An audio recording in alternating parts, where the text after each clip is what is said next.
Cheaper Russian oil, more S-400s for India, while Washington fumes. Pakistan flatters Putin, but Moscow knows its old friend in the region.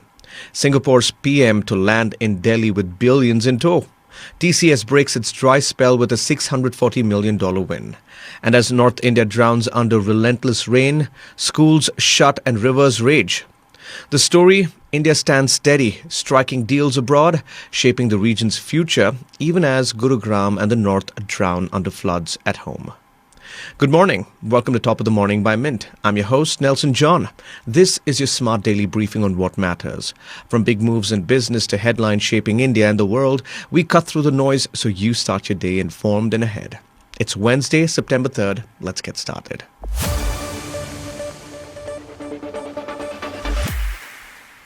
India may soon get a double boost from Moscow. Cheaper oil and more S-400 missile systems, even as Washington sharpens its criticism. According to Reuters, Russia's Urals crude is now selling at $3 to $4 discount to Brent for shipments in late September and October, up from a $1 discount in July. Supplies to India are also expected to rise 10 to 20% this month. For refiners, that's a bargain too tempting to pass up, especially with U.S. crude selling at a premium. On defense, Russia has already delivered 3 of the 5 S-400 air defense systems under a $5.5 billion deal signed in 2018. The remaining 2 are expected in 2026 and 2027. Dmitry Shugayev, Russia's arms cooperation chief, confirmed both sides are negotiating new deliveries with potential to expand cooperation. India's S-400s have already played a role in Operation Sindoor against terror camps in Pakistan and POK earlier this year. But here's the friction.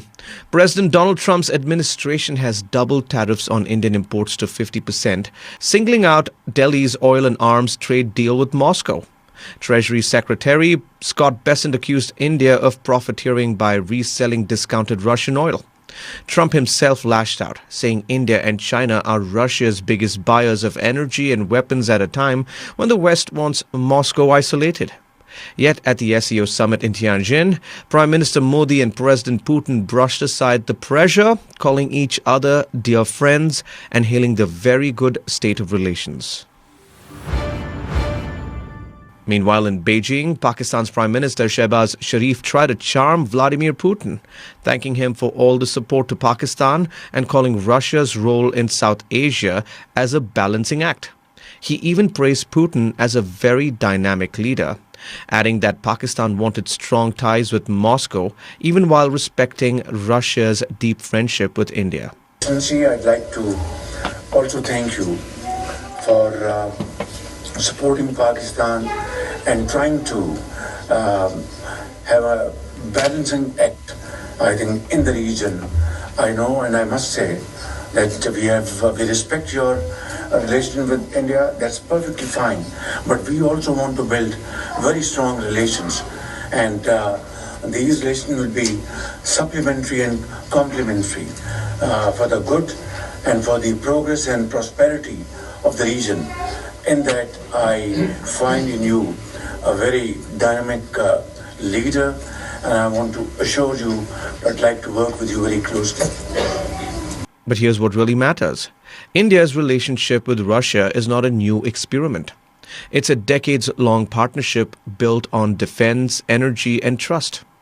Even through Western sanctions and U.S. trade pressures, Delhi has kept those ties steady. For Moscow, that history carries far more weight than Islamabad's recent overtures. Sharif is in Beijing for China's Grand Military Parade and the SEO Summit, rubbing shoulders with Putin, Kim Jong-un and other leaders.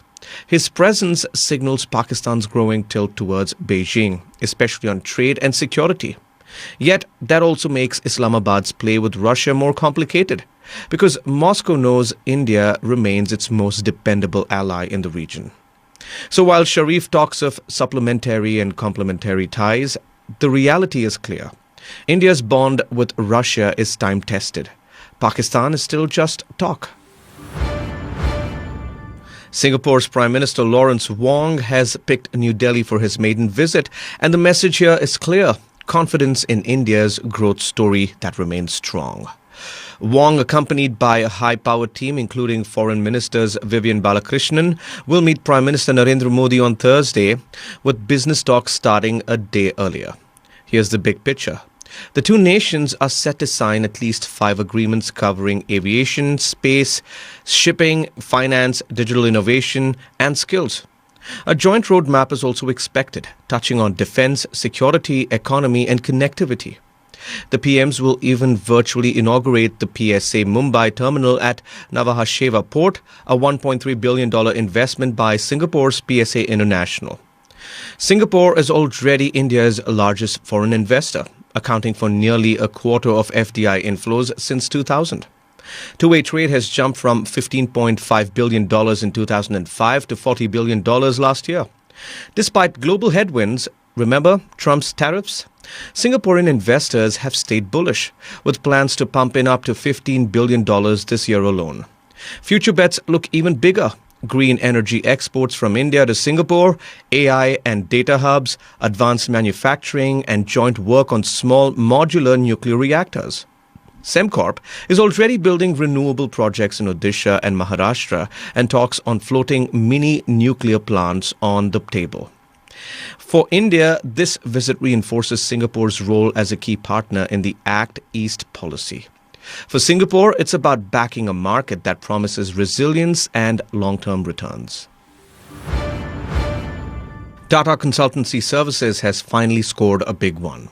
India's largest software services exporter announced a $640 million 7-year contract with Danish insurer Tryg, its first mega deal since January 2024. The mandate?